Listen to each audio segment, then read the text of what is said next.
All right, welcome back, guys. It's Clay Fink here, breaking down another game for FSU. This is the first in a two-part series for this game, breaking down a not-so-fun game for Friday night against Virginia.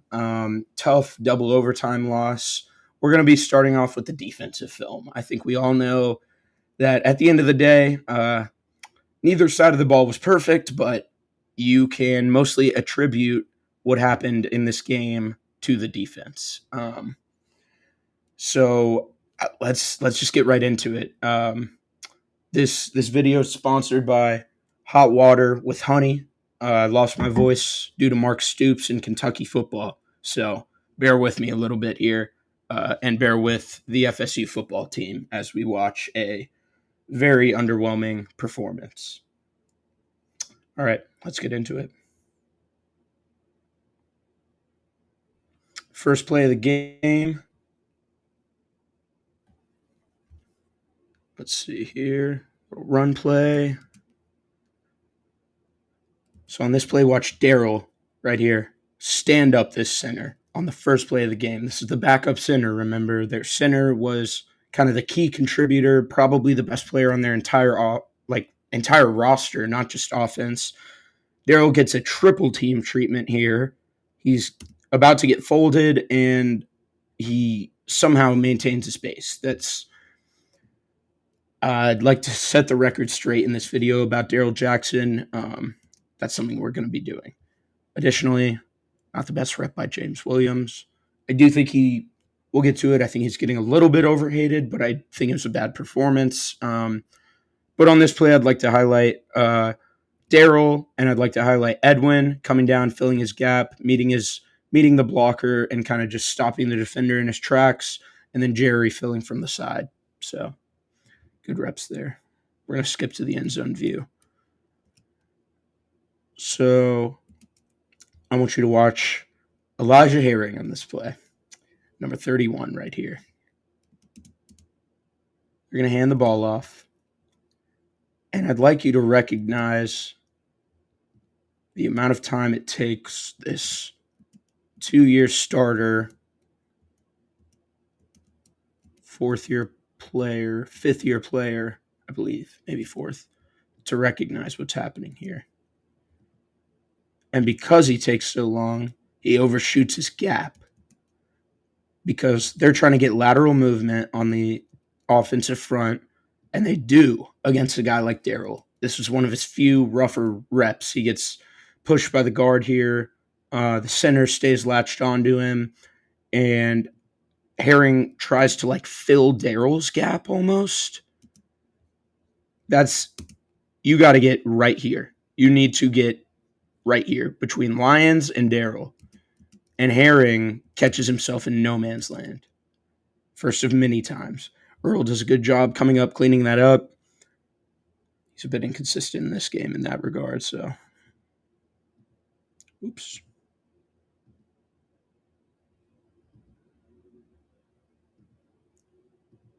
All right. I'd like you to watch Lyons over here on this rep. And Daryl. Lyons just kind of shoots through that gap instantly between the tight end and the right tackle, swipes the right tackle's hands, puts him on his heels, and he's cleared that. The quarterback does a designed rollout, and Daniel Lyons is about to blow it up. And it does not matter.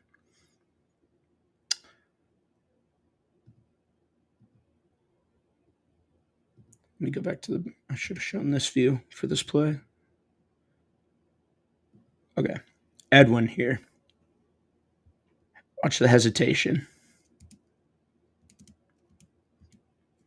This is a good route, first of all. I'd just like to start with that, but you'd like Edwin to be there a little quicker. You'd like him to be coming a little bit more downhill. So he watches this guy put his foot in the ground and turn laterally, and watch what Edwin's first step is. Watch what he does. Puts his foot in the ground and continues to backpedal. and looks at the quarterback. I don't know. I don't know. Just a little technical. That's a really good route though, and he's a big dude. Like it's just tough. So all right. This is a completely dominant rep by Daryl Jackson over here, lined up between the right tackle or the left tackle and the left guard. Excuse me. He just completely tosses their left tackle aside, who is a very good player, by the way, an ascending player. He got a shout out on the Daft on Draft NFL Draft podcast last week by Corey Kinnan and James Foster, best out there right now. He's a good player, and Daryl makes him look like a high schooler on this play. He tosses him to the side with one arm, and with the other arm, wraps up the running back. Good job by James here as well. Not good, I mean, just fine. You know, he does his job, whatever. But that's a tight end, so I probably shouldn't give him too much credit. All right. So I was really impressed. I'd like to give him flowers when they're due. I was really impressed by Herring on this play because it's about to get bad after this. I was impressed by his ability to sink in coverage here, just kind of feel this out. It was a good job. He kind of wrapped up number 7 there. Just good feel generally. Something he lacks later in the game, but we'll take it. And then Ashlyn Barker, I think it was kind of a general consensus around the FSU media that he was slow. I've never felt that way. I didn't think he was fast, but like I didn't think it was like a you know detriment to his game or anything like that. Look at this closing speed. He's 6'3", 216 pounds. Watch him. He's at the sticks here. Chandler Morris rolls out. They are, 18 yards apart, 19 yards apart. Sack. That goes as a sack. I know he doesn't touch him or anything, but. And he goes on to get 2 sacks in the first half of the game.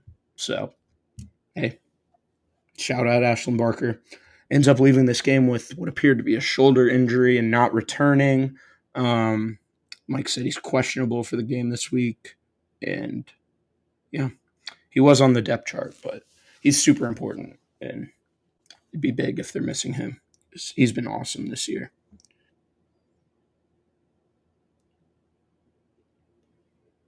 All right.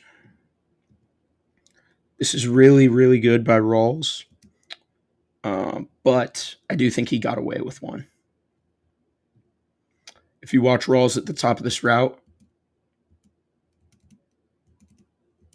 I think he gets away with one. He pulls the guy's jersey a little bit.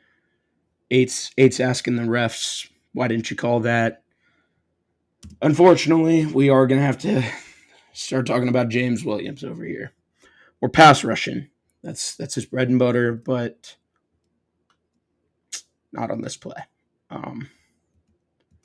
He goes for the swipe. Misses his target. Misses both hands, actually. And this is a bad right tackle, just so you know. Their left tackle, good player. Right tackle, bad player. Yeah, I don't know. But yeah, I think Rawls probably got away with one there. And he's generally not a guy who I worry about with penalties. I don't think he's too like handsy or anything like that. But yeah, so that ends that drive. Start a new drive here. This is the 7th play of the game. Does any color stand out to you right now? AJ Cottrell is on the field with Blake Nicholson. It's the 7th play of the game. I'd like to reiterate that. And Omar Graham is out there now, but I posted this earlier yesterday. He had 8 snaps this game, Omar Graham. AJ Cottrell had 9. I love AJ Cottrell as much as the next guy. That's That's completely, utterly insane. Like, that is nuts. There's no world where that should happen. I mean, yeah.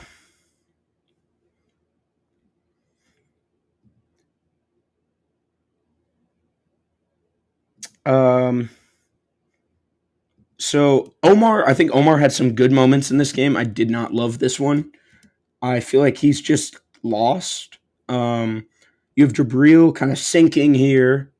He is sinking. Jabril is sinking for this corner route. I mean, who else would be guarding this guy, number 9 over here, other than Omar Graham? He doesn't even get there first. So, not a great rep. Caught just guarding nobody. Middle green grass. So, not ideal. Oh, they threw Deontay McRae at nose on that play. He did fine. So that was cool. Let's watch. Yeah, whatever. Throw anybody at nose, man. Just experiment, because what they're doing right now is not it.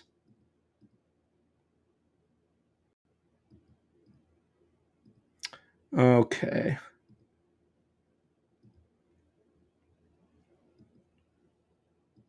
So you have really, really bad numbers in the screen coverage here.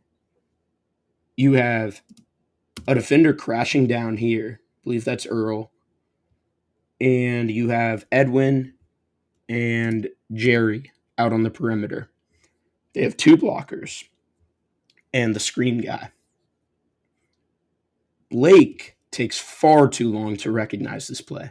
Far too long. And honestly, like, dude, if this is a catch, like, if this is an accurate pass, I think it's probably a touchdown, to be honest. I mean, if he can beat Barker in space, because Barker does his job here, but he's coming from depth. Bigger dude, that's a shiftier receiver. If he can beat him in space, I think he's going for 6. So someone to monitor. Yeah, some of these this is kind of reminiscent of the play. I guess not reminiscent. The play we'll see later. Jerry nearly has that pick 6. This is nearly a really nasty pass breakup, and no, but wrap him up well.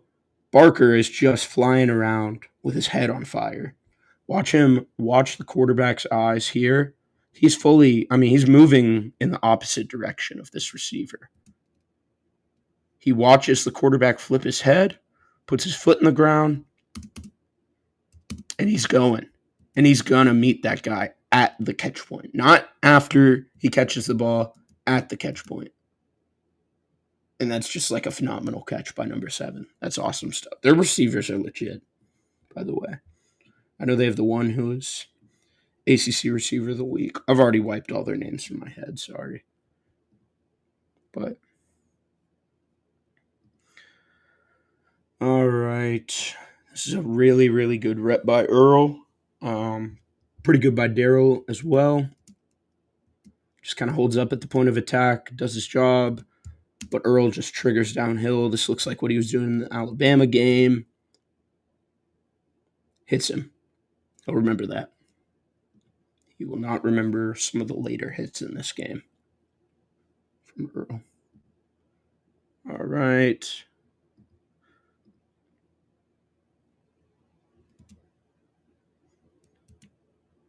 Watch Daryl Desir over here, number 90. The lesser known of the Desir twins, I guess. And then also, I'd like you to watch Daniel Lyons at defensive tackle here. At nose, effectively. Not a fan of that. Watch him get doubled by this right guard in the center. And watch Daryl just totally blow this play up. Other side of the line is pretty ugly. I cannot lie. Daniel Lyons gets put on his butt, pancaked, laid on top of, whatever you want to call it. But watch Daryl Desir. Hand in his chest, stands him up, disengages, wraps up in the backfield. True freshman in his 4th game. Twins are different, man. Just different. All right. Coverage is fine here. I hate seeing Daryl drop into coverage. I think that's just really dumb. Like, what are we doing? It's like a worse version, a significantly worse version of when they would drop Pat Payton last year.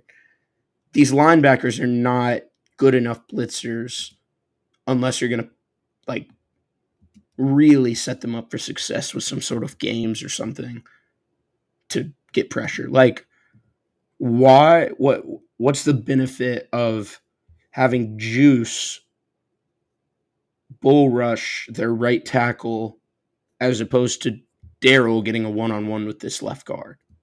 Like, why is that a better option? It's not.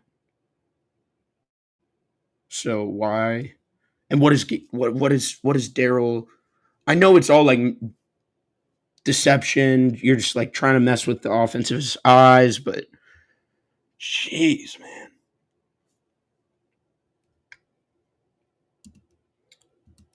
Okay, so I just question what's going on between Rawls and Herring here. You have help up top. You have a safety over the top. Obviously, number 7 is running the corner route, but you have a safety up top. And these two are allowing 6 yards of space, it looks like. Why?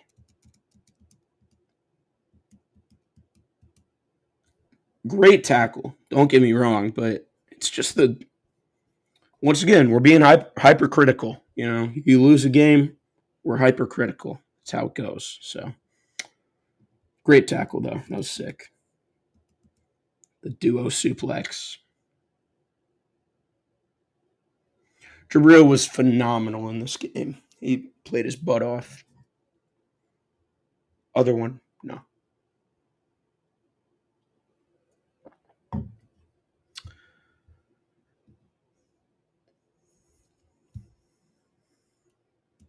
I mean, so this is where we really get into the Elijah Herring. I don't know what to call it. That's a backup center. You've played a lot of football in your career. You've filled a lot of lanes. You've met a lot of undersized offensive linemen in the A gap.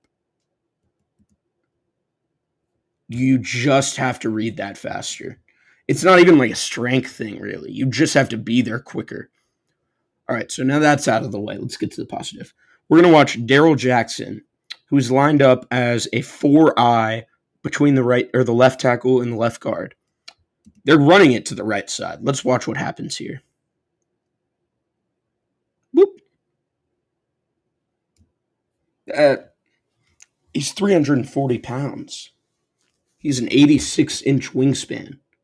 Not that that impacts how fast you are, but like on top of those movement skills, like what?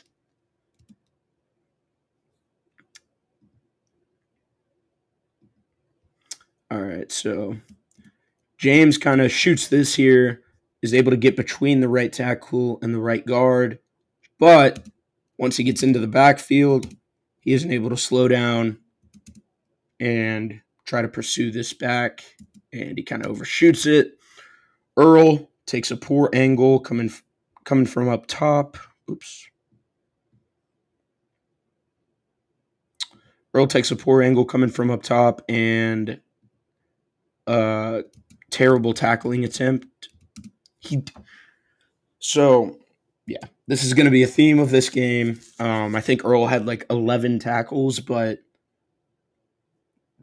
dude, like he really needs to clean it up. I don't think and honestly, I worry if he will. That's not. Is that how you're? So this is the son of an NFL player, you know? I'm being so critical. But this is the son of an NFL player, and that's how he's tackling. And to his credit, he's had 2 shoulder surgeries in the last 3 years. So that's like the most important body part for tackling, like wrap up, traditional technical tackling. He can't really do that. But additionally, I went and watched his high school tape. He wasn't really doing it in high school either, so it's something to monitor, I guess. But awesome job by Jabril. Really good by Barker as well. All right. This is really, really bad. Juice had a rough day. Juice had a rough day, and this was probably the roughest play of the day for him. He passes off. He's going to pass off this tight end right here over on the left side of your screen to Jerry Wilson up at the top of your screen, and he's going to take over for this receiver. Or no, he passes the running back, takes over for the tight end, and instead of covering the tight end, he kind of just sticks in no man's land. Like he over pursues the running back. Hold on, I'd like you to watch the pre-snap real quick. Just real quick, stay with me. Watch what Juice just did there. Hold on. Watch him wave to the outside. I don't think he was responsible for that running back. So why are you biting on it? You're responsible for the middle of the field, and you have 3 yards of distance between you and the tight end. Rough. So, all right, let's move on. This next one is one of many really good play calls by the offense in this game. But let's just go ahead and skip to the other angle. So let's watch Daniel Lyons on this play. I think he legitimately registered a pressure on a screen, which that does not happen. There's not enough time in the world on a screen to register a pressure, but that's ridiculous. Completely ridiculous. He wins instantly.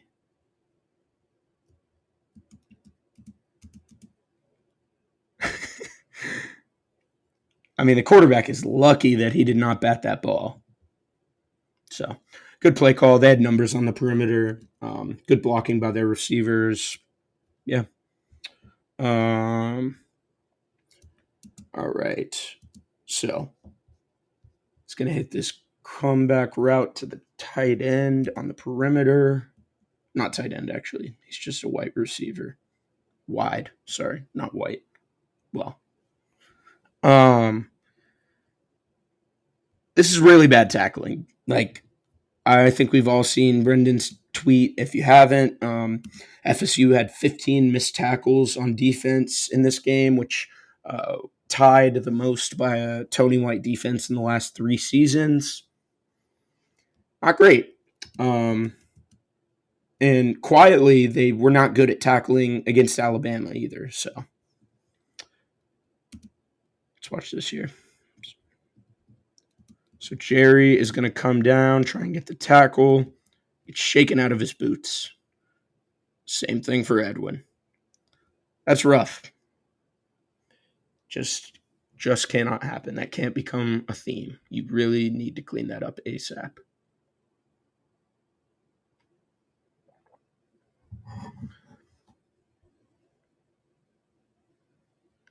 All right. Sorry.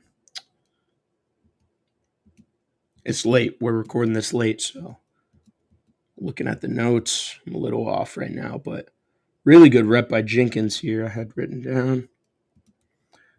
Actually, a really good rep. Let's go back to the start.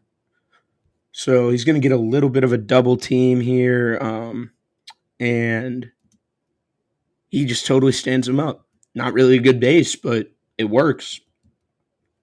Uses the long arms to wrap up the running back. Great fill by Jabril Rawls. Once again, playing with his head on fire. I noticed before the game that Jabril was quietly FSU's 3rd highest graded run defender or something, which I don't care whatsoever about run defense grades for a corner, but like I was like, okay, think about that. And he had a lot of run impactful plays in the run game in this game. So Edwin does a really good job on this play, just tracking the hip of this player. Just two guys trying to get CTE going at it right here. That's what it looks like.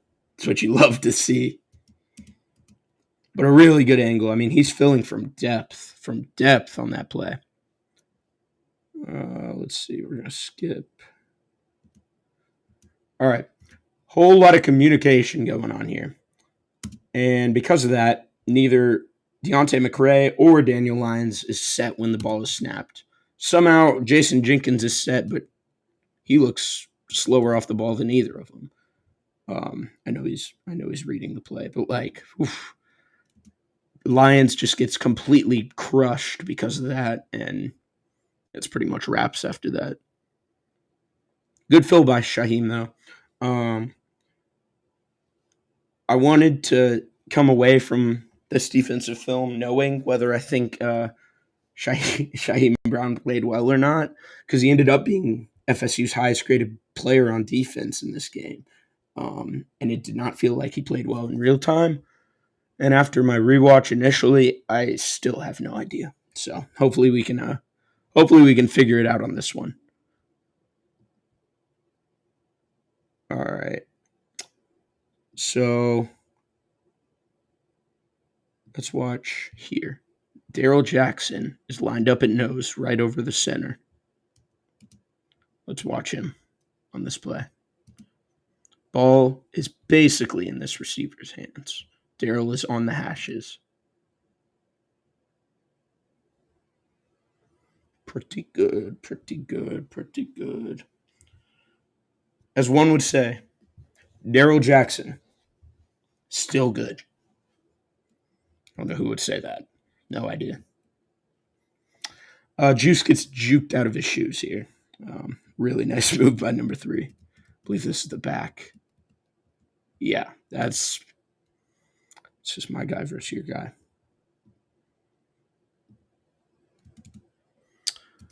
All right. So this is one of the more frustrating missed tackles in this game. Edwin is like one of the hardest hitters on the team, right? And it's not the Earl hard hits where he's not wrapping up ever. But like that's a first down because he misses that tackle. All right, get the negative out of the way. We're going to watch Mandrell Desir over here on this side, lined up between the right tackle and the right guard. Watch this swim move. And then they try to crush him, the center and the right guard, and he just like bounces between them like a pinball machine and gets pressure. Now let's watch Blake. Woo! Closing speed right there. Now let's watch. Like, dude, just can't happen. Just cannot happen. I know that's not the standard he, sets for himself, and we'll talk about this at the end, but I do think that this defense will bounce back ultimately. I think they're veteran and full of leaders and all the good stuff like that. So, all right. We got the second of Barker's 2 first half sacks. Might have skipped over it in the post-game notes. I wonder if that's like an FSU first or something. I have no idea. No, it's not. AZ had 2 sacks in like 3 plays against Boston College his freshman year. But he times his blitz perfectly. Oof, man. I mean, Darrell's got to be a little bit salty. He, if I remember correctly, does not have a sack yet in his career. And obviously he's gotten close a million times, it feels like. But watch, I mean, Darrell has a clean win over on this right side, and he's basically there. And then Barker just barely beats him. This was funny, too, how Barker runs into the ref while celebrating.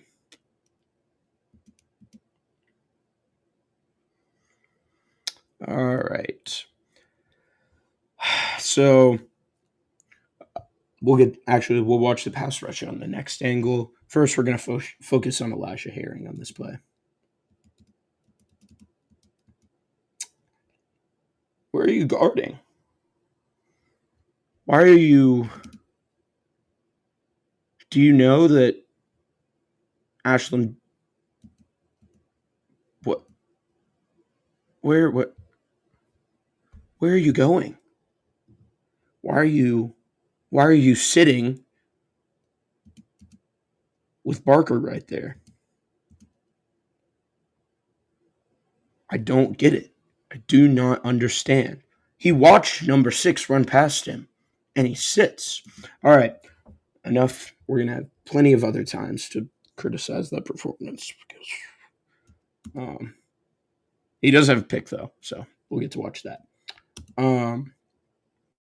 Defensive line, rough, just no pressure. All right.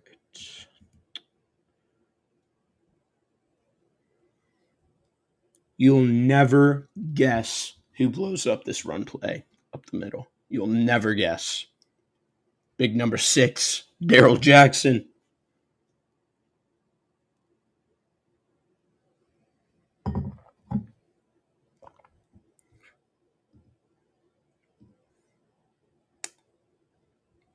It's the benefit of having a 7'2" wingspan. Good player. Good player. All right. I don't remember this a ton. My only note is that Shaheem is way too deep. Yeah. Yeah. Yeah, I'd say so. But you know what? I mean, no, really, Herring's got to cover that back. Shaheem has safety, not safe, Earl is back there. You are not the last line of defense. Why are you still backpedaling? Sorry, I'm drinking this hot water. It's making me, I don't know. Just little things. All right. I'll get right back to Clay's film review, but first, let me tell you about our friends over at Sleeper. Listen, Clay's going to give you some really good insight this year, and if you can use that in any way to your advantage for the more or less on Sleeper, go do it. We'll play that game every Wednesday night that we preview. Richie and I will try and help you make some money. It's very simple. You go pick more or less on any game player that's happening in college football, the NFL, NBA when it starts, NHL when it starts. You can do it for La Liga right now. I saw that you could do it for Barcelona. Anything you're following, go play the more or less game, make some money. Use our code DFNS for a 100% match up to $100. You won't regret doing that. Make sure that you are using the Sleeper app for your eliminator leagues, for your fantasy football, for any kind of pick'em pools that you have. Sleeper has the best interface that you'll find. They have a great score bug where you can follow all of your favorite teams, select them as favorite, whatever you're needing to do. Sleeper is your one-stop shop for all things football and sports beyond. Make sure you check Sleeper's terms of use. Terms and conditions always apply. We appreciate Sleeper for their support. Now back to Clay. So this is a very bizarre personnel deployment to me. You have KJ Sampson in the red zone on the 10-yard line, 11-yard line, whatever it is. KJ Sampson at nose. Stephon Thompson walked up at edge. And AJ Cottrell walked up at edge. What the hell are we doing, dude? And the entire defensive line gets caved in. Thankfully, the defensive backs come and save the day. But what are we doing? Watch this left side of the offensive line just fold the entire defensive line. Number 0 is a tight end. That's why you don't want a linebacker at the point of attack on the 10-yard line in an obvious rushing situation. I don't understand. It's just these little decisions. I don't get it.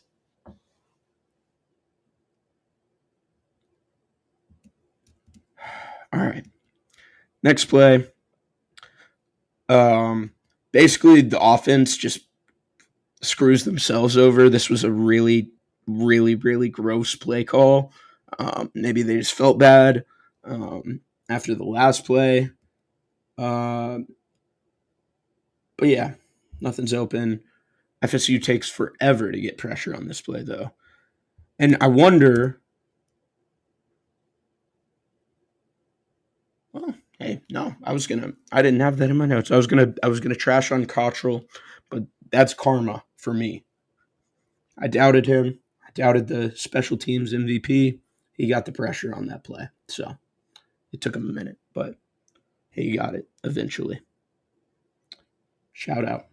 He still should not be in on the 7-yard line, though, just to be clear. And neither should Stephon Thompson, who is still out there, although it's now probably a potential passing situation. This would be probably the most impressive defensive play of the game, if not for Jabril Rawls' interception in the fourth quarter. This is unbelievable stuff here. This is not the same Jabril Rawls that suited up for FSU the last 2 seasons. Look at the IQ, the quickness with which he diagnoses this, and admittedly kind of sells out for the jet sweep. The play strength, that's a big blocker, either a tight end or receiver, probably a tight end number 9, just to slip past him, the speed, and then the technique to ankle tackle him in the backfield for a TFL. I had to really think about it when someone asked me if Rawls has been better than Jerry earlier this year, but I kind of came around on it. I think he probably has. With the run defense impact, and Jerry's just kind of been a little bit more of a gambler as a coverage player, not off the field. Thank you, NCAA. But yeah, I think Rawls has probably been your best corner. We are going to get to see some Shamar New later in the game, though. So, and he looked pretty good. So we'll get to that though. All right. So we've got Earl at the middle of the field here,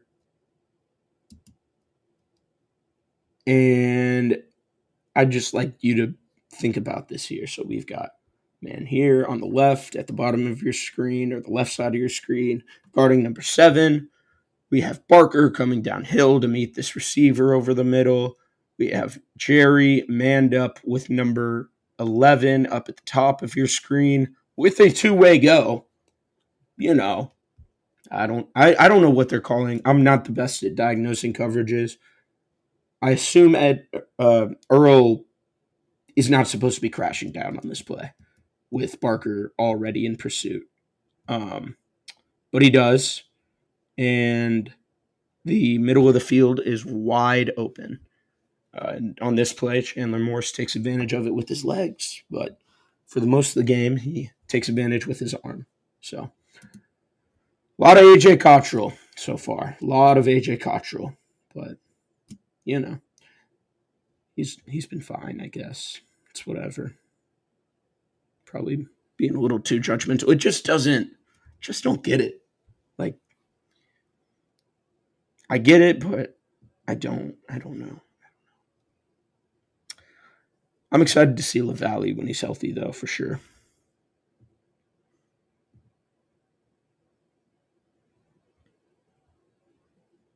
All right.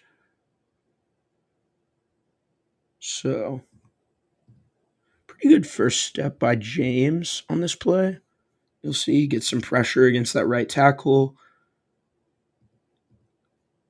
Start off by watching Quindarius down here at the bottom. Sorry, man. He hasn't been having the best season, but this was kind of funny. He's trying to follow his man. They're in man coverage here. One of the few times. It's kind of a tell. When Quindarius is out there, they tend to call more man coverage from what I've noticed. But yeah, he tries to follow his man across the field and trips up on Elijah Herring and completely face plants.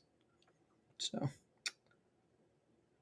but Meanwhile, let's get to the positives and what actually matters for this play. Earl is stuck on this dude like glue, man. He's up here in the slot. This guy's a two-way go. Earl's right on his hip. Double move. Still on his hip. Running the route for him. They are in the exact, their strides are matched. The ball is just a little bit outside. Quarterback has to roll. And I was just saying Earl, wasn't I? Edwin, sorry. It's getting late. All right, let's watch the pressure from this view. Like I said, good first step from James if you watch him here. Gets across this tight end's face.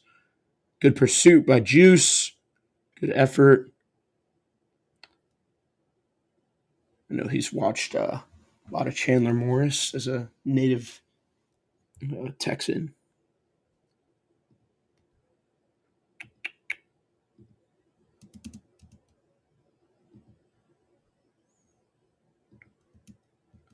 All right. Let's go to the other view here. So we're going to watch Lions. Excuse me.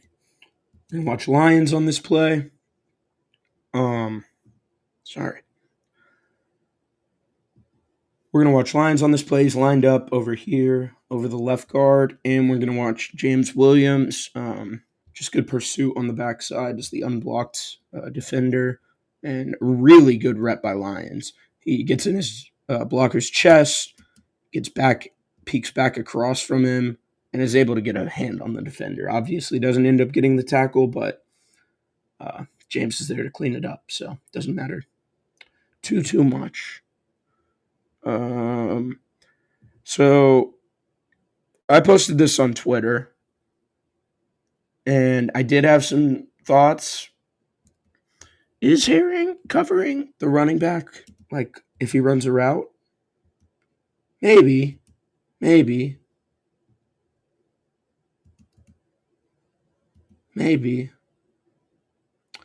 Do those offensive linemen look like they are blocking for anything other than a potential run play? No. So why is your defensive end, James Williams, in better position to guard your guy on the other side of the field? And you get unbelievably bailed out. Like, unbelievably bailed out. But shoot, actually, show Juice. I mean, it's kind of how I feel about, like, I feel like he's not happy. That is. Herring has played a lot more football than Juice. Juice is not happy with that.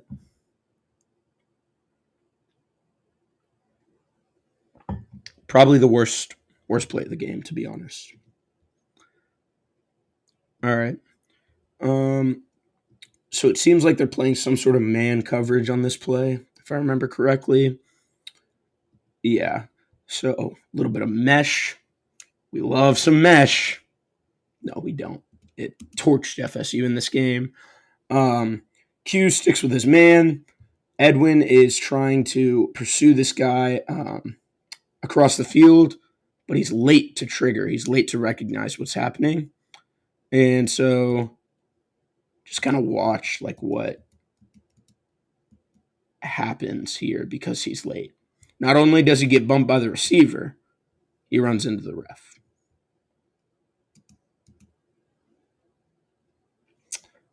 First down. So just if you're a hair quicker, probably don't bump into the receiver, probably don't bump into the ref. Milliseconds.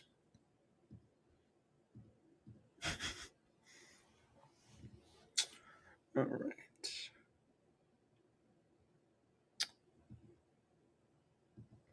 All right. So this is the Elijah Herring interception. Really, really, really, really strong rep by Quindarius Jones down here at the bottom of your screen. Not something that he's comfortable with, having to sink in this type of look and find a man in his zone That is not his skill set. He's a press man corner, and we've talked about that, and that's why he struggled. But man, you would never know it on this play. Looks like a natural.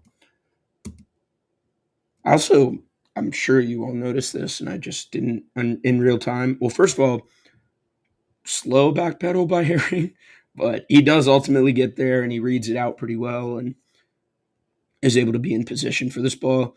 I didn't realize in real time that this ball gets kicked off the receiver's foot into Herring's hands.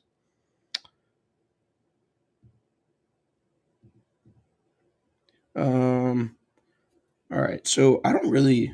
This is an interesting one. So you have Rawls, and trust me, I'm a Kentucky fan. I've watched a heavy zone off zone coverage defense for many years now. It's going to be a complaint at some point this season if it's not already. Why are the defenders playing so far off of the wide receivers? Jabril, 6 yards off here. 1st and 10.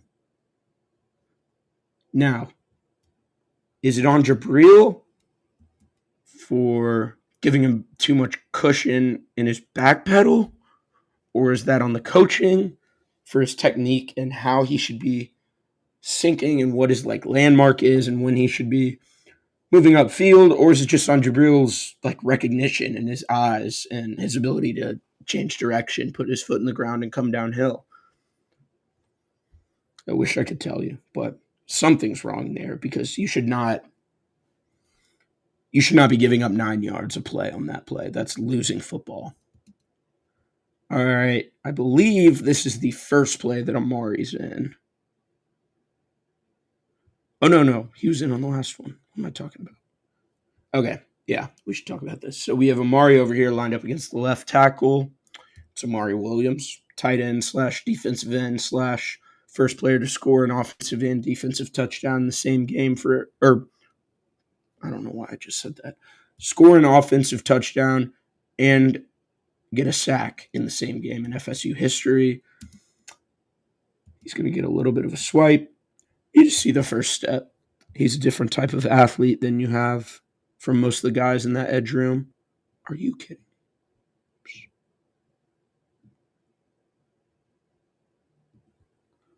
All right, here we go. Okay, so next play, I've got Amari listed as good again. Pretty much just perfect coverage across the board. You're going to watch Blake sink and then sit with this defender or with this receiver here. You're going to see safeties coming down. Jabril and Barker have this guy bracketed. Herring has this dude strapped. And they're going to hit the check down to the running back. And Jerry comes down and makes a great tackle. No, sorry. Not a great tackle. I'm not giving him that credit. Are you serious? Dang, how did he stay on his feet? Oh, man. Meanwhile, poor Jerry's over there celebrating. Just gave up a first down, dog. I totally did not recognize that on rewatch. Wow, that's a really good play. That's really good. Yeah, man. You got to calm down, Jerry. That's really good contact balance by the running back, though.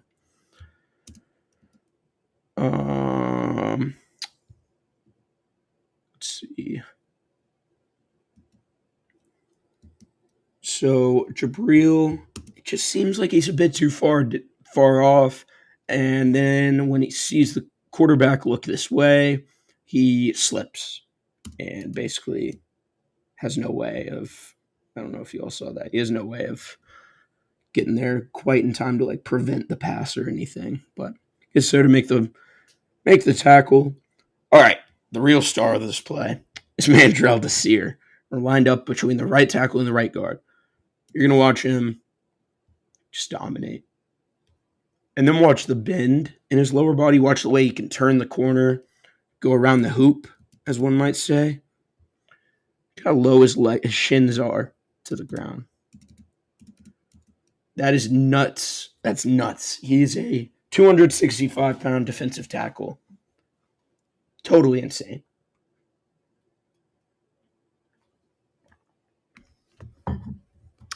All right.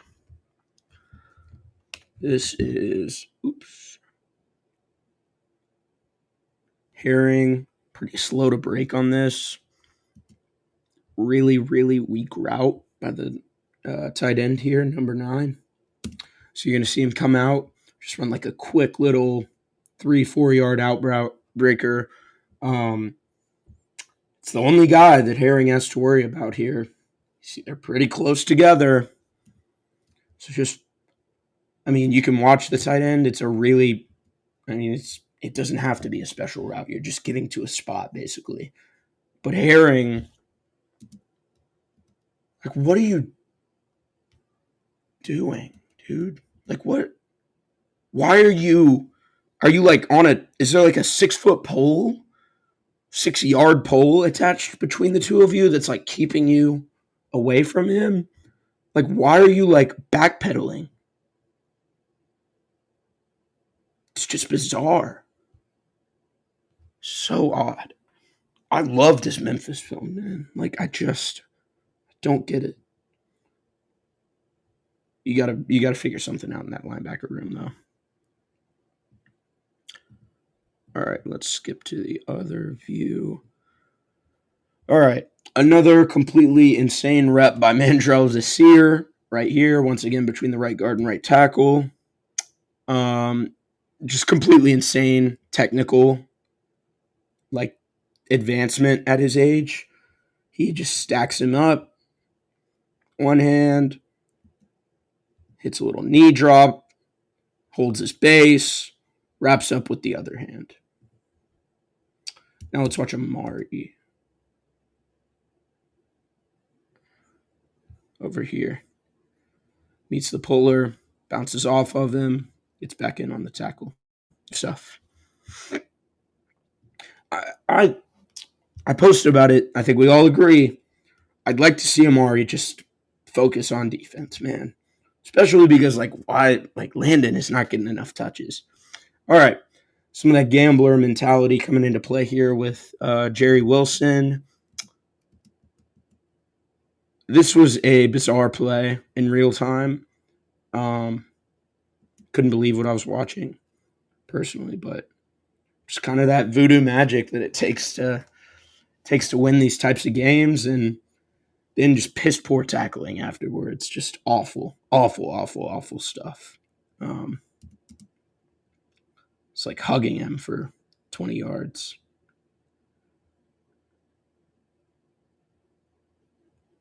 Yeah, it's.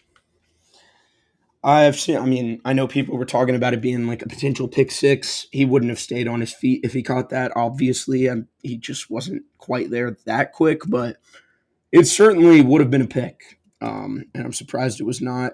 And honestly, like, I get it, dude, that you really want to make up for that missed turnover, but I don't think 185-pound Jerry Wilson is ripping the ball out of this guy's hands.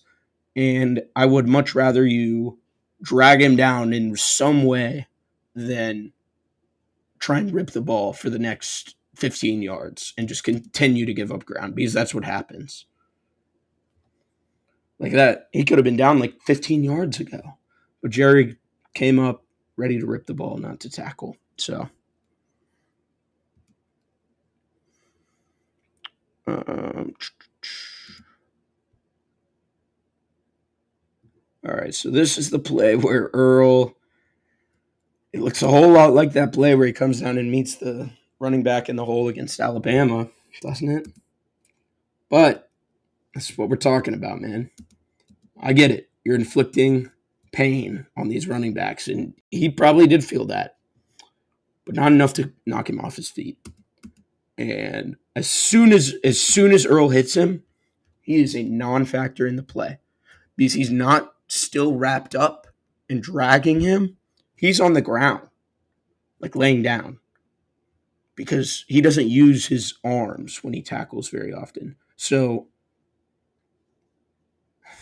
yeah. Then you have a hole, which was being filled by your hard-hitting, reliable safety. Once that gets blocked up, or once he misses that, it's pretty much game over. You get a pancake. Earl trips Mandrell.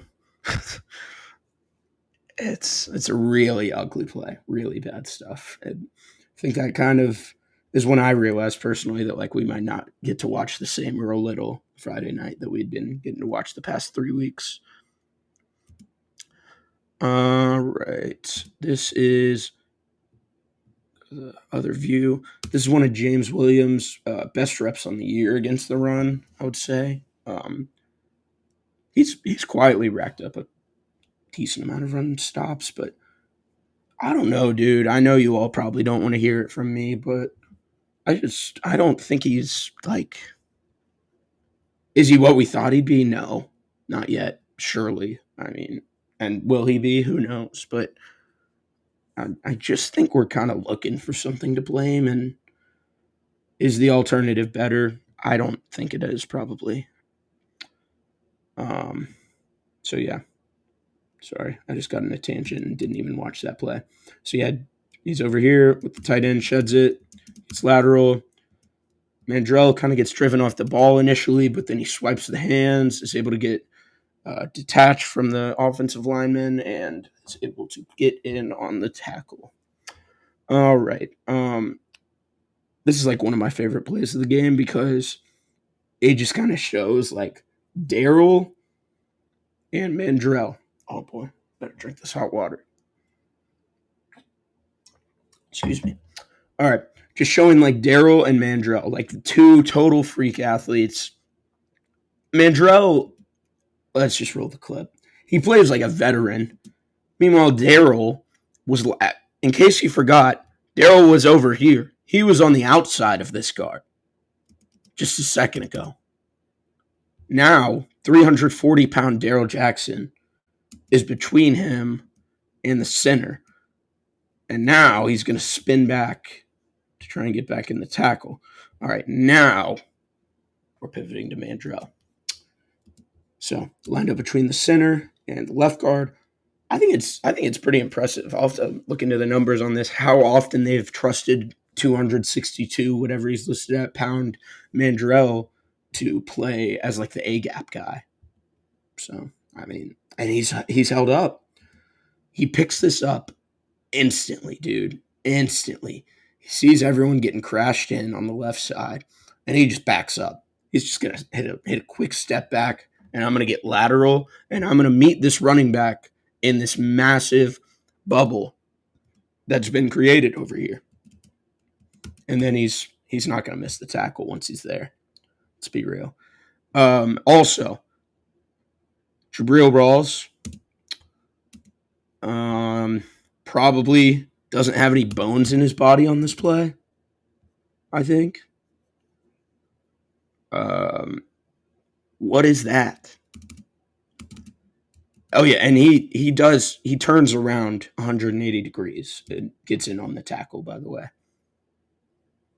Just a monster game by Jabril. Monster game by Mandrell. Monster game by Daryl Jackson. You don't got to worry about those three, I'll tell you that much.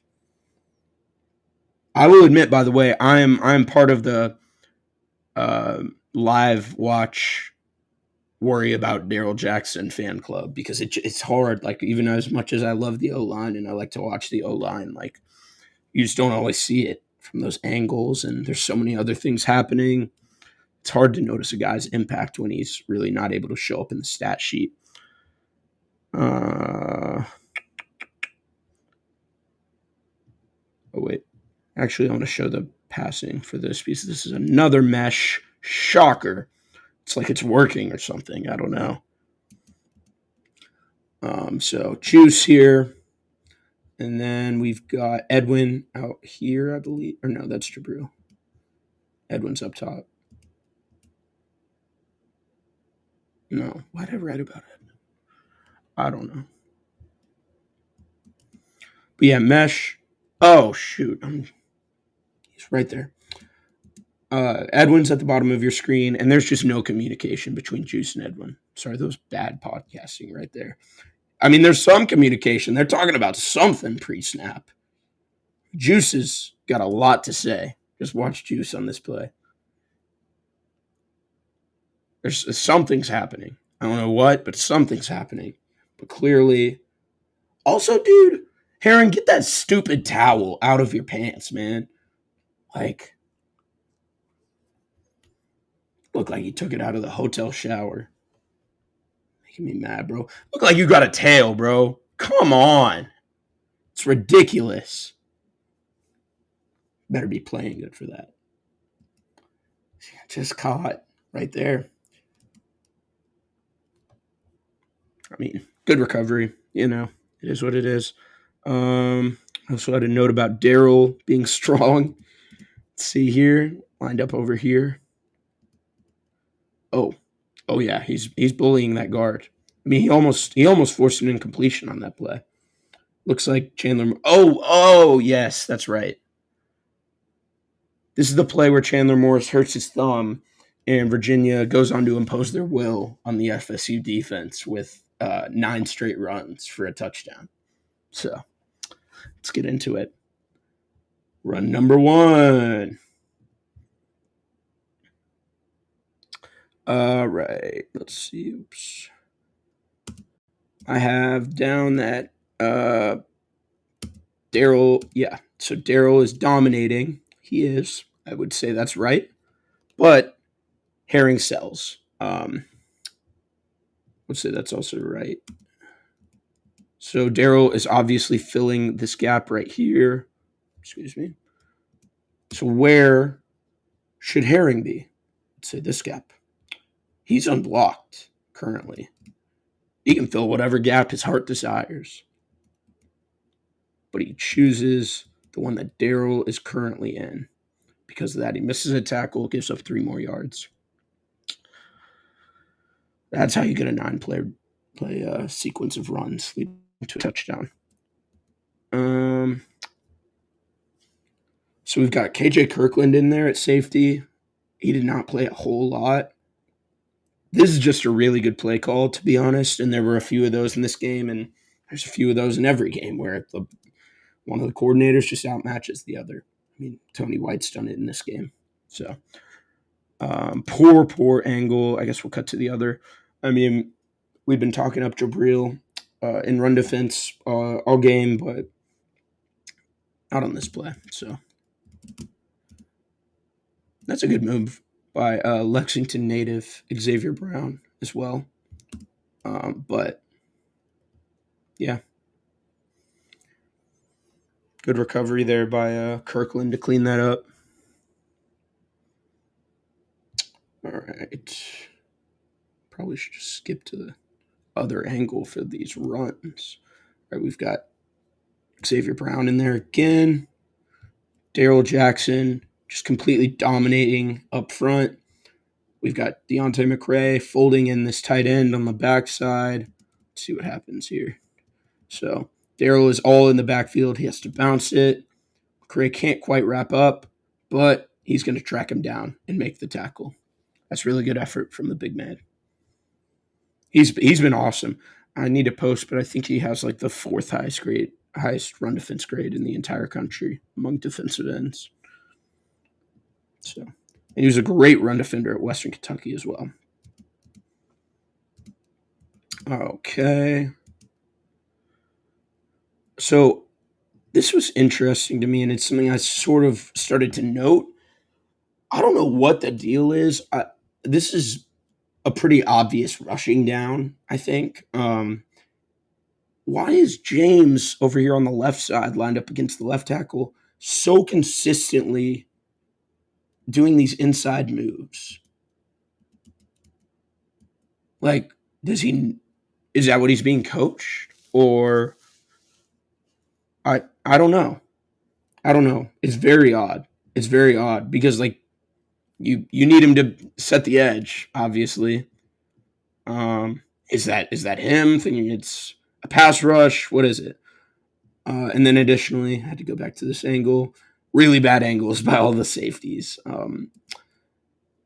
You get Kirkland barely is able to get him out. Rawls misses a tackle. Earl's a little bit off. So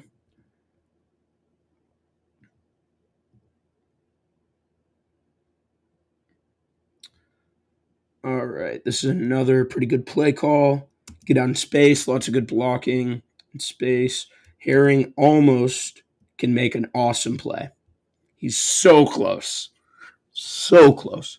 Tosses out this offensive lineman. Tosses him out the way. He's got Xavier Brown wrapped up. Sort of, kind of. Nope. But then Juice gets him. Big hit. Jerry Wilson's getting bullied on the perimeter meanwhile.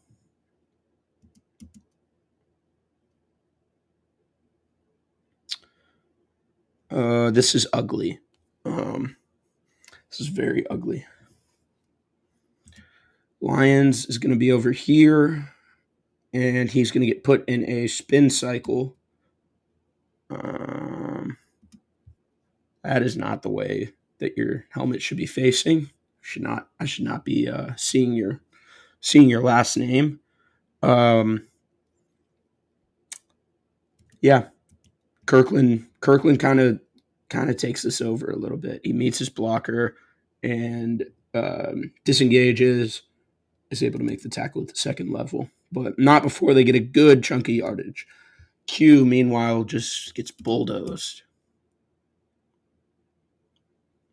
He does get, actually, I guess you'd probably give Q credit for that tackle, but man, tackling in this game is just so bad. So bad. All right.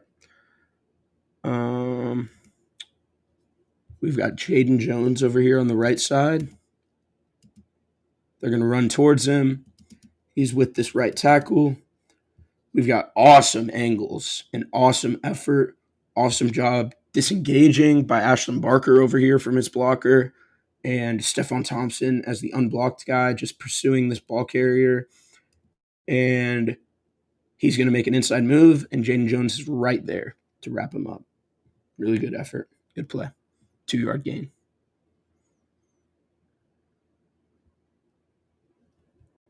Oh, wait.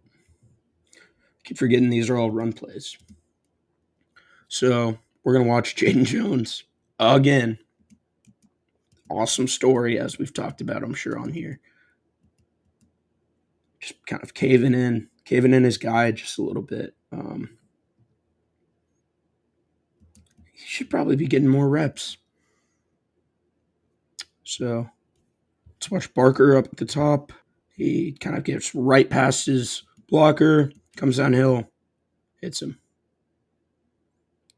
Well, kind of gets hit, but, he went out of bounds, so we call that a win. All right. So, yeah.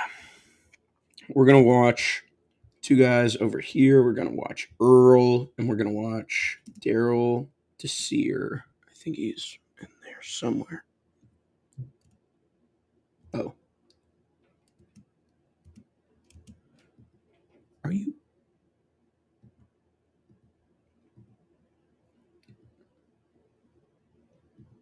Yeah. Okay. We're just watching Earl. I don't care. We're watching Earl.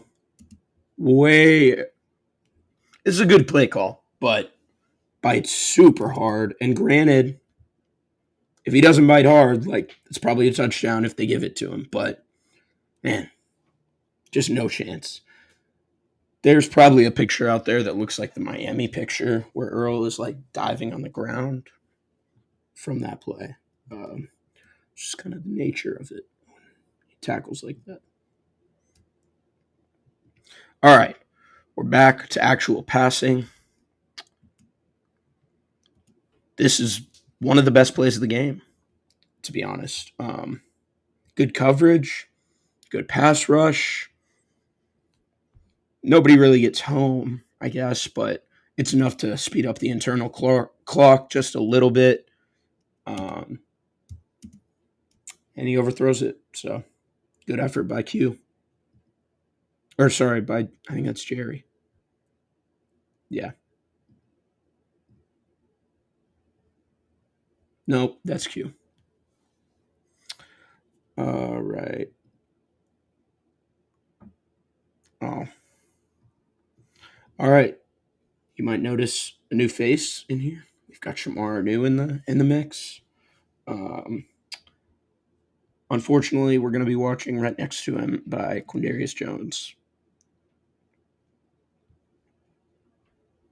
Let's see here. Receiver sits down. Arnu is covering this running back leaking out of the backfield. This receiver on the bottom of your screen is getting vertical, so the safety is dipping, going over to help, over the top. This receiver that Q is guarding, he is very obviously sitting down. Q is not looking. I know it's not man. I say guarding. Like, he's not man on man with him, but like, he's in his zone. Q is looking at the quarterback. What are you looking at with the quarterback? Because he's throwing the ball to the guy 10 yards away from you, and you just keep getting farther, it looks like.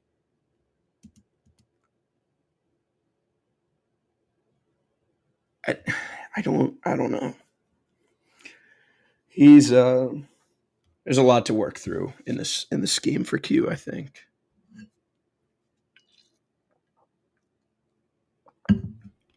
Basically no pass rush on that play.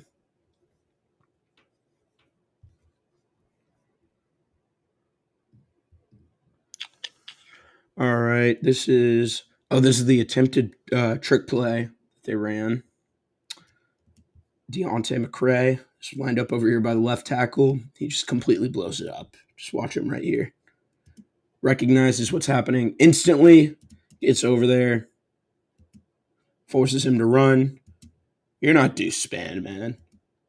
You're not Deuce Span. Good coverage. Good Lord. Jabril's mad. I'm just glad he didn't break his ankle landing from that. Oof. Probably gets his hand on the ball, though. PBU. I think so. Woo! You got lucky, son. You got lucky. I'm tearing every bone in or tearing every muscle in my ankle, breaking every bone in my ankle if I do that. Oof. Man. It just pops right up.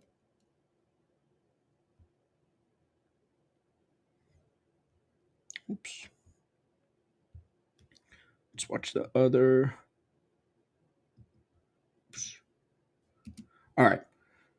Watching Mandrell here, once again in the A gap. We've got Blake at linebacker, and we've got Juice at linebacker. Kind of triangle.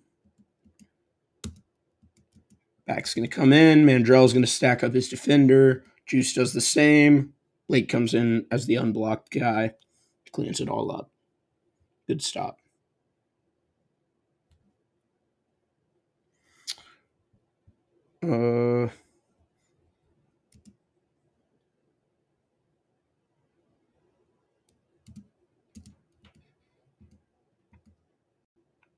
Yeah.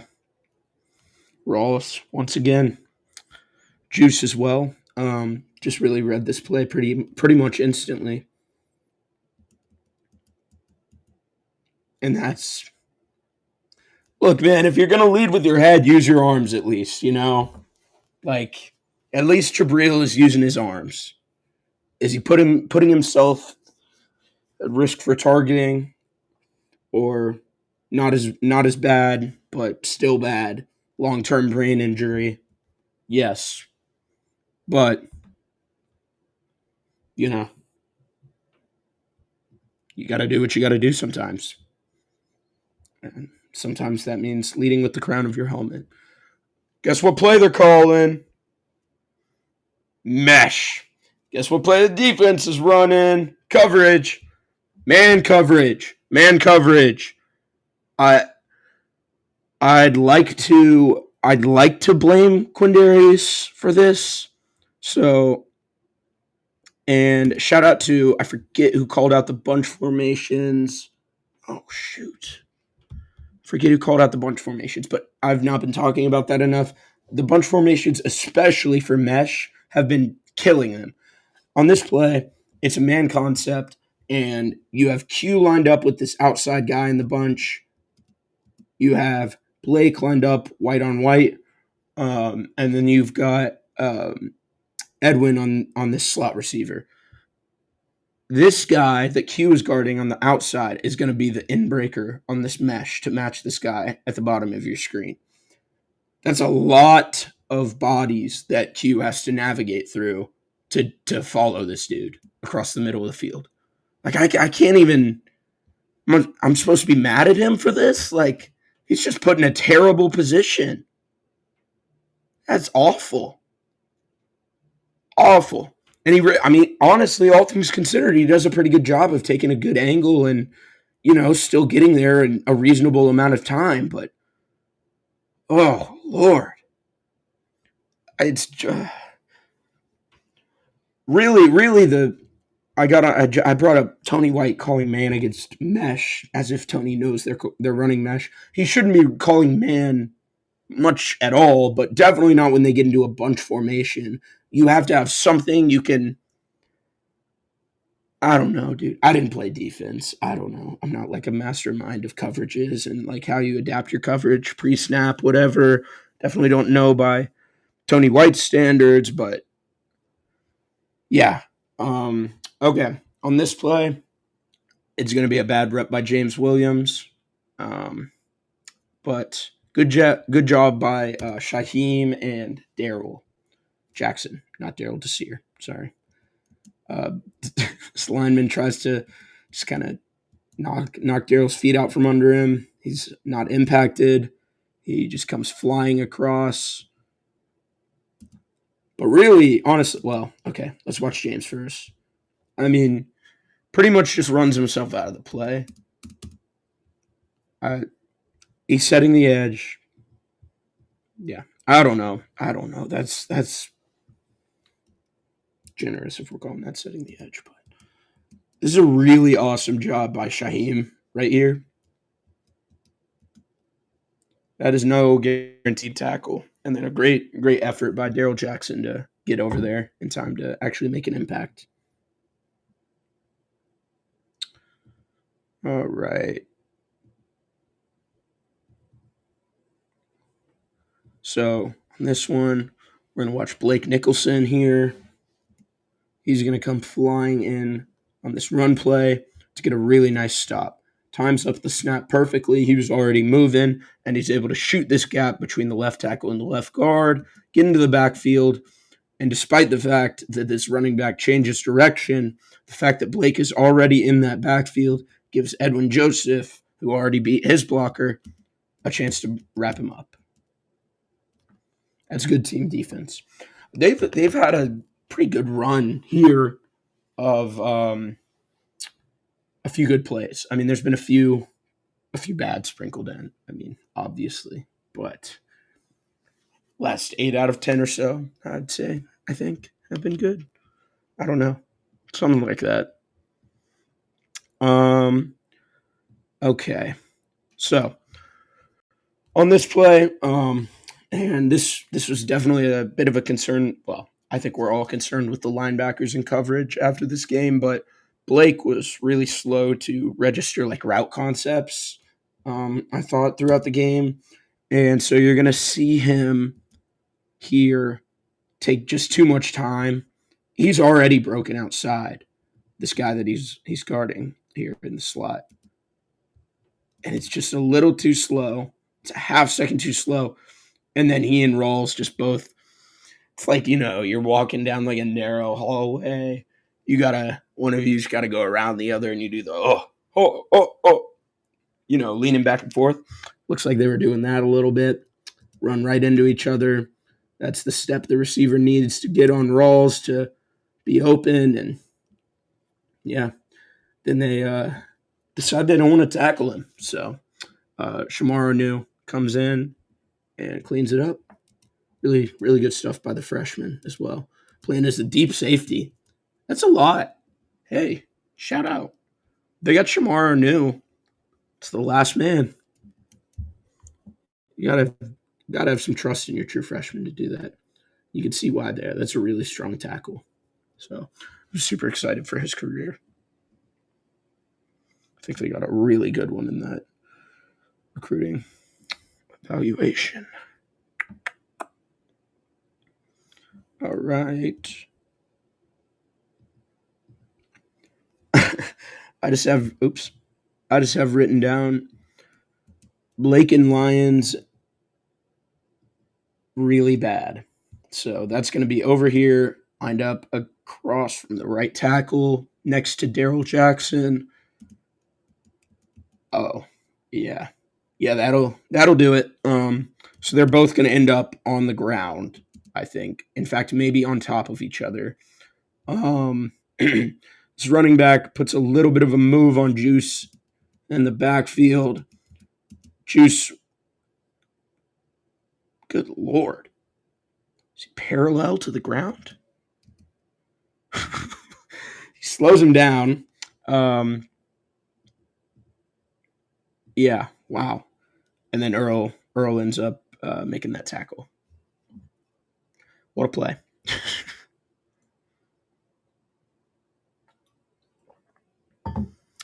All right. Oops. We're going to watch Juice here. Watch him fill his gap. And we're going to watch Daniel Lyons over pursue. Just a little bit overshoots it. Just a little bit. Gives him the cutback lane.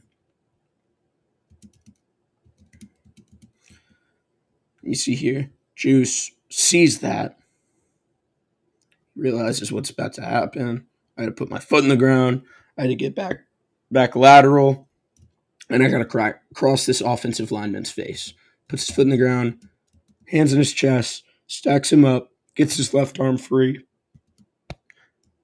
makes the tackle. We got to power through. We're powering through. It's powered by the spite of Mark Stoops and Kirk Herbstreit. Throw that in for good measure. All right.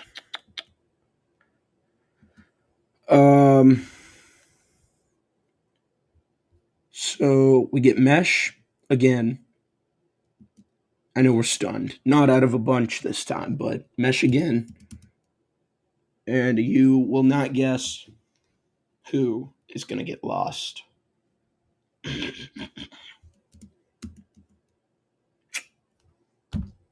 What are you guarding, man? You see him, right? You know what this route is. You know what this concept is. You know he's going to sit down. They're not just like running to the end of the field. Why are you not closing in on him until the ball is in his hands? It's just bizarre. All right, now I have a few thoughts on the D-line. Samson's going to get a one-on-one here. He needs to get pressure. That's kind of the only reason he should be in his pass rushing, because the run defense has been a disaster. I feel like I haven't really talked about that today. Because typically when he's in, the rest of the defensive line is also suffering. But yeah, so we'll watch 8. Deontay McCray over here. Watch this, dude. I wasn't on the tape at Western. Does he keep his feet? No, because he doesn't have bend whatsoever. When we talk about bend, that's like what a lack of bend looks like.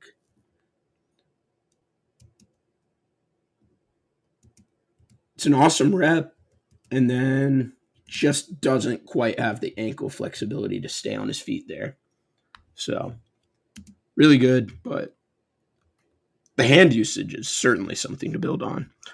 I dogged on KJ, but good effort to get back and, get in on the tackle there. He's still out there, though. Still out there. No, I mean, I get it. Daryl played like 66 snaps in this game. That do you know how insane that is? Like, it was crazy when he played 50 against Alabama. 66? What are we? 340 pounds, man. Kevin Wynn is needed so badly. I'm sorry, I can't. This towel, Elijah Herring's towel, dude. There's levels. Like, Earl's towel is pretty long. That's too long of a towel, man. If it falls out of your pants whatsoever, you're gonna trip over it. Okay, sorry. Get back on focus. Sorry. McCray on this play. Rhymes. McCray is lined up over here, and he shoots just a little bit too far inside. But luckily, Sampson over here and Stephon Thompson are kind of able to come together and clean this play up. So you'll see, shoots a little bit too far across. Running back's able to juke him. Stephon Thompson is over here, standing up his blocker, ready to disengage. KJ Sampson's already in pursuit.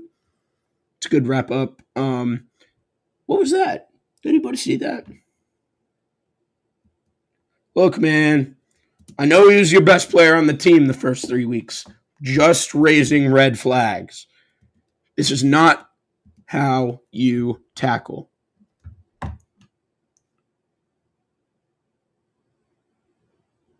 It's not. His arms are going limp as soon as he makes contact with the defense or with the ball carrier. It's trampled on that play because of it. I don't think it's a habit you're going to break at this point in his career, but unfortunately. All right. Sampson is really, really bad on this play. Really bad. It's just completely crushed. He's going to be right here. Gets the double team. Mind you, this is a dude who they put it nose. He has to stand up against double teams. This is what standing up against blockers looks like. Not double teams, but blockers. Now with this, watch, he's just getting pushed yards off the ball. Good fill and rip, even though he was already down, by Shaheem Brown. You know what? Yeah, no. I think we'll consider this a good game for Shaheem. I think I was too judgmental on the initial watch. I guess I can see why. Well, I don't see why he was the highest graded player per PFF, but I can see a good grade. All right. This is a really good play call, dude. This is just the timing of everything worked out perfectly.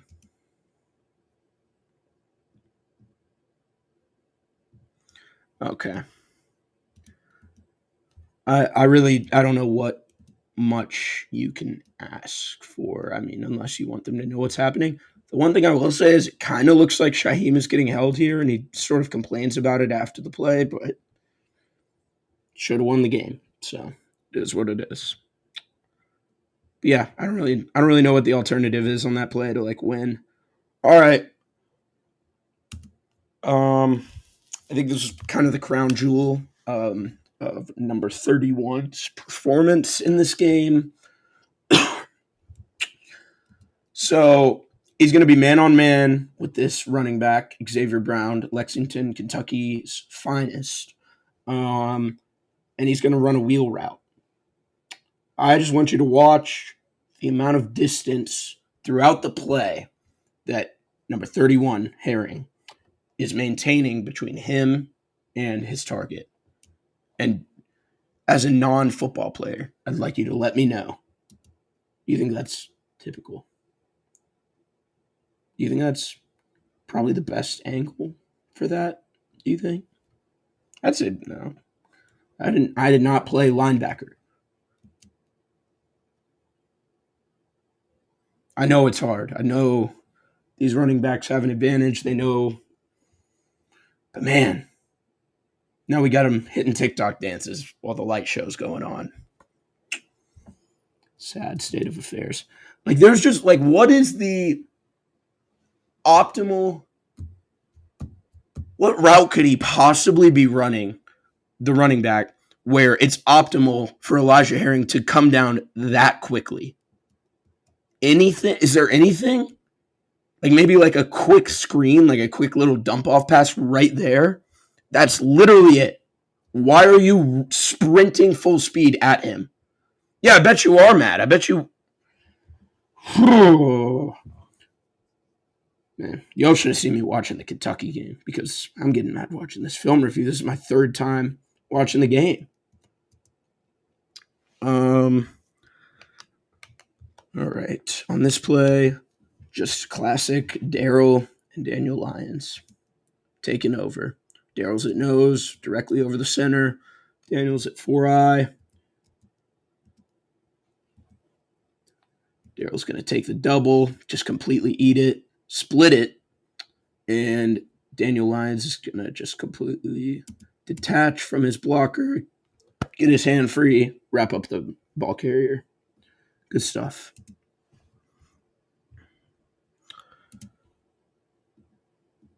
All right. This is a pretty good play call. I thought they blocked this up really well. And they kind of just got you. They sold it well. I think the O-line sold it. It's not a ton you can say there. I don't know if it really would have changed the play a ton, but Daniel Lyons could be better here against the left tackle. But yeah, good play call. Sometimes that's all it is. Another run. All right. We've got Daryl at nose. We've got Lyons over here. And then we've got Juice at linebacker. Let's watch those three. Lyons over the left tackle, sorry. Watch this little triangle here. So Daryl's standing up his guy. I think he's already got him a yard or two in the backfield. Lyons standing up his guy. Juice is about to be met by a guard at the second level, except he's already sidestepped into the hole that he has to fill. And all three of them just reunite and get together to make a tackle right at the line of scrimmage. Really good rep by that trio. My note for this next rep, and I do not remember exactly what happens, is Daryl Jackson. That man has a family. Let's see. He's right here. Right here. What do we got? Gets into the frame of the guard, puts his foot down when he sees the running back turn backwards, plants, he's bending, he uses his long arms, and just yanks the running back to the ground. Not by the horse collar. I'd like to clarify. But he yanks him. Those are the plays. Like just talking about hits that the running back or the ball carrier remembers. That's the type of plays. All right. This is kind of just like, I swear I'm not getting lazy in my analysis, but I don't really know, dude. Like, this just happens. Rushing quarterbacks are a cheat code. This is good coverage. This is good pass rush. Pretty much everybody is sealed off. Why else would he, run? I mean, the pass rush isn't overwhelming. Actually, it kind of is. Mandrell's right there. But yeah, it's just the power of a good rushing quarterback. We've seen it. We've seen it for FSU. You just gotta deal with it. They did not. I'm not even gonna criticize 31. Oh, I didn't. So Boggs was dressed, I guess. I just saw him on the sideline. He just didn't play. It's interesting. I don't think Mike has said what that injury was. I assume it was a practice, but all right. Sorry. We're gonna lock in. I think this is the single best play that an FSU or a player in an FSU uniform has had this entire season. I don't think that's a hot take either. Jabril Rawls is going to be at the top of your screen. Just watch him. Just watch. He's going to sink with incredible eyes, incredible technique. He reads the quarterback, sees him, set his feet, put his arm back, and lock on to number 7. And And as soon as he sees that, Jabril puts his foot in the ground, gets upfield, starts sinking, goes up, and makes a play. Big time. That's a big time play. I truly think that's the best player or best play by an FSU player this year. And the catch might not even be the best part, the fundamentals of the coverage are just. This is a dude who did not play that much last year, the last 2 years, and a dude who's put on 20 pounds, and he's moving like that. Awesome game from Jabril Rawls. So much to be encouraged by with him. All right. Oh, hold on. I did have a few more notes on that last play. Okay. Jaden Jones and Daryl Jackson, pretty good on this side of the defensive line. Daryl almost gets his hand on it. I don't love this body language from Shaheem Brown as everybody is running to celebrate in the end zone. He's just got his legs crossed, head down. He did just, fall on his face, so maybe that's too harsh, but we're overanalyzing around here if I haven't made that clear. All right. So you've got Daryl at nose. He bumps Deontay McCray just a little bit outside, maybe to a 4-eye. Juice bumper out. Just looks nervous to bump out. And Daryl and Deontay are just going to take over on this play. So Daryl's just walking back this offensive lineman. Running back has to cut it back inside, but Deontay's right there to meet him. Good job by James as well over here, facing the right tackle. Does a good job disengaging to get in on the tackle. Yeah.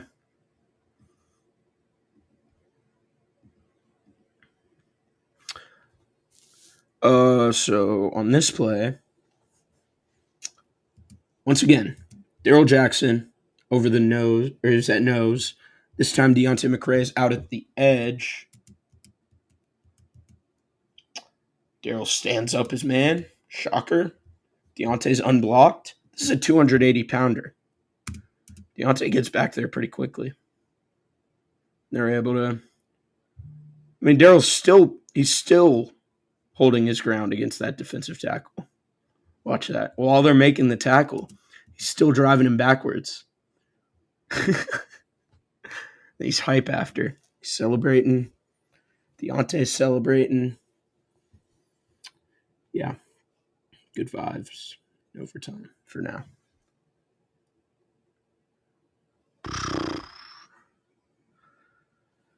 So this is pretty good pressure. I cannot lie. I think Shaheem Brown got away with pass interference here. I commented that, or I tweeted that when it happened. This is pretty crazy, but the refs were just so all over the place. You can't even, I don't know. Good time to blitz by Herring. James does a good job getting around the tackle.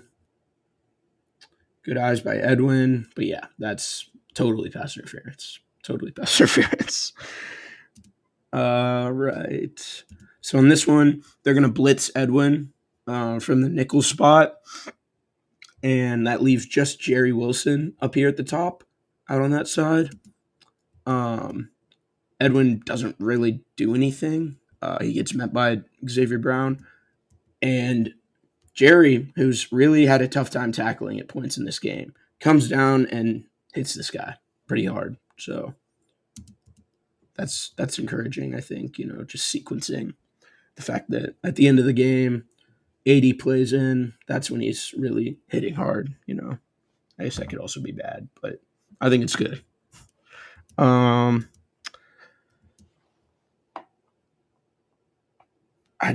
Earl, one of these times Earl is he's gonna get hurt, dude. Pretty good job by the entire defense. Jerry gives his best effort to get in on that but gets shoved down by his blocker. I mean, like, these collisions are just not ideal, man. Like, you're gonna get like stepped on or something. I don't even know, but something could happen. I don't know what it would be, but you just know watching it, right? Um,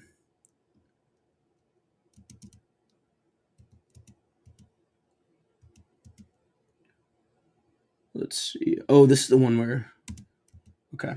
So you've got Deontay McRae here. Watch him, and he spins back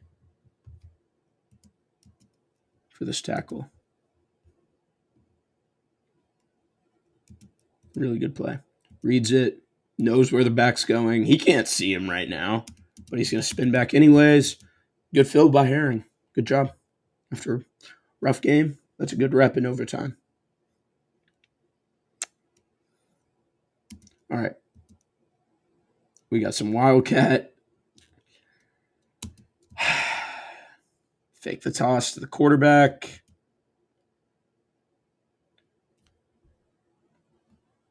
I mean, I know it's coming because I'm looking at my notes, but like, do I even have to say it?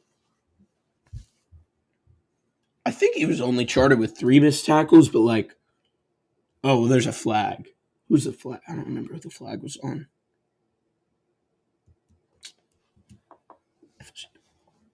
Cool.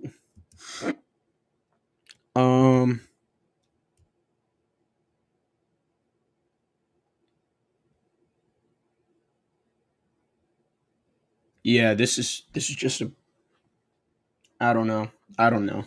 There's not much to say here. Beats you to the corner. I don't think anybody's super behind processing the play. I just think he's pretty fast and you know, maybe. No, I don't think you can. No, Earl pretty much goes into full sprint as soon as he tucks it. So, I don't think you can put that on anybody. He's a good athlete, man. He's a good athlete. He can win them a lot of ball games if they keep this up because whew. All right, going for 2. Watch out.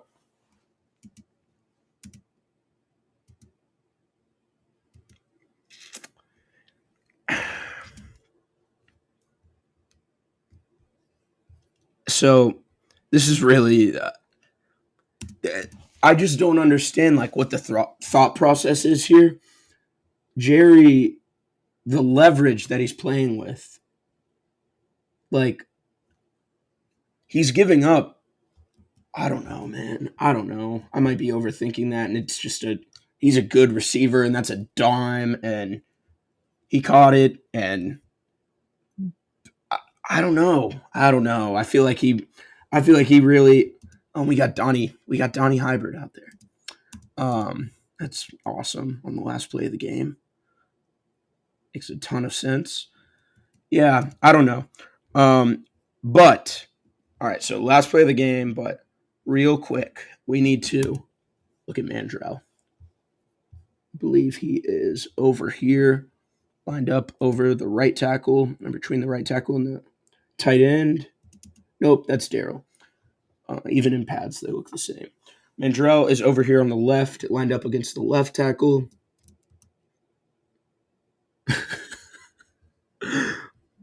Look at that, dude. He just instantly splits those guys. It's ridiculous. These two are going to be so good. I mean, Mandrell is already that good. Like, yeah. So that was a long one. Defense only. As I said, this week we had to split up our offensive and defensive film reviews. So this is going to be put up first. I feel like you guys are probably a little bit more interested in my thoughts on the defense and seeing the defensive film because that was the bigger issue. But I will give you something to look forward to. The offense, there were some bright spots, and not that there weren't on defense, but there are a lot more on offense. It was a lot more fun to talk about. And so that's going to be out sometime after this, and I'll have the link to that posted on my Twitter. That'll be here on the Double Fries No Slaw channel. And yeah, I encourage you to check it out because it's going to be a lot more fun of a viewing experience for you than that we just watched. So yeah, I appreciate you guys for tuning in. Um, have a great rest of your week and go Noles.